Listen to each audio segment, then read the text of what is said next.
सबसे पहले तो सभी किसान भाइयों को मेरा नमस्कार। आज जो हमारा ये विषय है, इसमें हम सरसों की फसल के बारे में बात करेंगे। इसमें कौन कौन से जो प्रमुख रोग हैं और किस तरीके से उनका प्रबंधन करना है, उस पर चर्चा करेंगे। तो जैसा कि किसान भाइयों आप जानते हैं कि सरसों की फसल की जो भूमिका है धीरे धीरे किसानों के बीच बढ़ते जा रही है, क्योंकि लगातार जो है सरसों की फसल तेल की फसल के रूप में हमारे बीच में मांग उसकी बढ़ते रही है। लेकिन इस फसल में कई ऐसे जो कारक हैं जो इसके उत्पादन को प्रभावित करते हैं, जिसमें से प्रमुख एक कारक है हमारा रोग।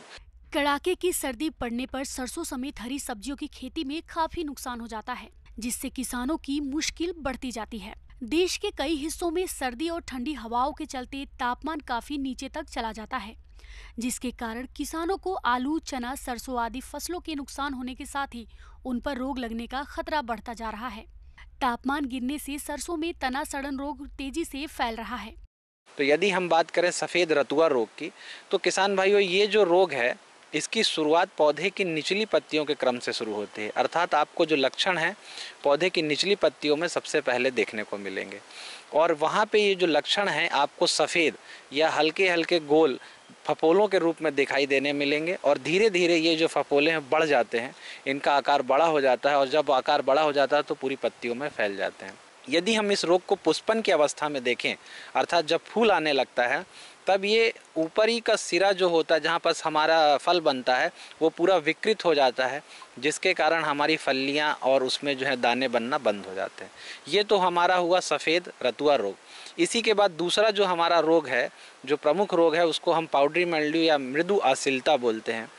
इस रोग की जो प्रमुख पहचान है, इसमें हम देखते हैं यह रोग पत्ती के ऊपरी सिरों में हमको पहले दिखाई देता है, और शुरुआती अवस्था में पौधे की पत्तियां जो होती हैं उस पे छोटे छोटे पीले या सफ़ेद रंग के जो है हमको आकार में धब्बे दिखाई देते हैं, और कुछ समय के बाद पौधे की निचली पत्ती की सतह पे सफ़ेद कलर का, जिसको रुई के समान की जो ग्रोथ है हमको देखने मिलती है।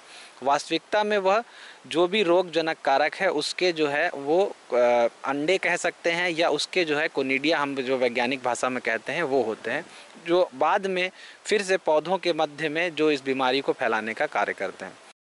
तना सड़न रोग सरसों की फसल पर लगने वाला यह रोग सबसे ज्यादा खतरनाक है। यह भूमि व बीज जनित रोग है। इस रोग के लक्षण सबसे पहले लंबे धब्बों के रूप में तने पर दिखाई देने लगते हैं, जिन पर कवक जाल के रूप में दिखाई देने लगती है।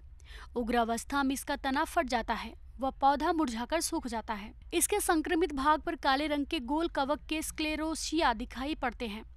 अधिक नमी की दशा में रोग का प्रकोप सबसे ज्यादा होता है।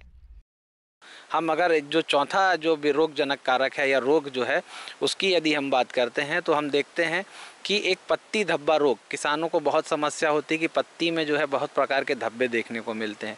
तो ये जो पत्ती धब्बा रोग है, ये एक अल्टरनेरिया करके एक कवक है, उसके कारण होता है। और इसमें जब आप पत्तियों में देखेंगे तो सामान्य रूप से आपको पत्तियों में रिंग के समान छल्ले नुमा जो है धब्बे देखने के लिए मिलेंगे। और ये इसका प्रमुख पहचान है कि पत्ती जो धब्बा है वो अल्टरनेरिया के कारण है कि किसी और कारण। यदि आपके धब्बे छल्ले नुमा हैं तो उस समय आपका जो पत्ती धब्बा रोग है वो अल्टरनेरिया कवक के कारण है। इन रोग की रोकथाम के लिए बुआई के पहले बीजोपचार कर ले। बुआई हमेशा कतारों में करें। हमेशा रोगरोधी और प्रमाणित किस्मों के बीजों की बोनी करें। बुआई से पहले बीजों को फफूंदनाशक दवा उपचारित करें। इसके अलावा खड़ी फसल में रोग के लक्षण दिखाई देने पर मेन्कोजेब 2.5 ग्राम प्रति लीटर की दर से या कॉपर ऑक्सीक्लोराइड 3 ग्राम प्रति लीटर पानी के हिसाब से घोल बनाकर फसल पर छिड़काव करें। किसान भाइयों, आपको ध्यान ये रखना है कि जब भी कोई भी आपके प्रक्षेत्र में बीमारी या रोगग्रस्त पौधे दिखें, उनको आप निकाल के अपने पौधे अपने प्रक्षेत्र से दूर में ले जाके उनको नष्ट करें। और जब हम फसल लगाते हैं तो हम हर बार किसानों से यही अनुरोध करते हैं कि वो अपनी फसलों को बीजोपचार की प्रक्रिया से करने के बाद ही अपने प्रक्षेत्र में लगाएं। बीजोपचार की प्रक्रिया बहुत ही सामान्य है। इसमें आपको प्रति किलोग्राम आपके बीज के हिसाब से कवकनाशी का इस्तेमाल करना है, और कवकनाशी सामान्य रूप से कार्बेंडाजिम 2 ग्राम या 2.5 ग्राम प्रति किलो बीज की दर से आप इसका इस्तेमाल कर सकते हैं। अगर हम मान के चलें कि यदि हमारे फसल में पत्ती धब्बा का रोग है, तो इसके निदान के लिए आपको जो सबसे अच्छी दवा है वो मार्केट में जो रीडोमिल गोल्ड के नाम से आती है। इसमें जो है दवा में मेटालेक्साइल 4% और मेन्कोजेब जो है 64% का कॉम्बिनेशन है। इस दवा का 2.5 ग्राम प्रति लीटर दर की पानी में अगर घोल के आप इस्तेमाल करेंगे तो इस रोग से आपको निदान मिलने में बहुत सहायता होगी। इसी प्रकार जो दूसरा हमारा रोग है मृदु आश्लिता रोग है, इसके निदान के लिए हम मार्केट में क्लोरोथायोनिल या कवच के नाम से जो दवा आती है उसका भी 2 ग्राम प्रति किलो दर से अगर प्रति लीटर पानी में मिला के अगर इस्तेमाल करते हैं तो भी जो है हमको सुरक्षा मिलती है इस रोग से। इसके साथ ही साथ यदि हम किसान भाई सल्फ़र का भी इस्तेमाल करें, यदि हम सल्फ़र का इस्तेमाल करते हैं तो इस सल्फ़र से पौधे में पोषक तत्व या पौधे में सल्फ़र का कंटेंट जो है वो तेल की मात्रा बढ़ाने के साथ साथ पौधों में सुरक्षा का भी काम करता है। तो यदि हम प्रति हेक्टेयर 25 किलोग्राम सल्फ़र का इस्तेमाल करेंगे तो ये भी पौध सुरक्षा में एक बहुत बड़ी भूमिका निभाता है। तो इस प्रकार किसान भाइयों आप देख सकते हैं कि ये जो संपूर्ण प्रक्रिया है रोग निदान की, हमारे पौधों को सुरक्षा के साथ साथ हमारे फसल उत्पादन में भी बहुत बड़ी भूमिका निभाता है।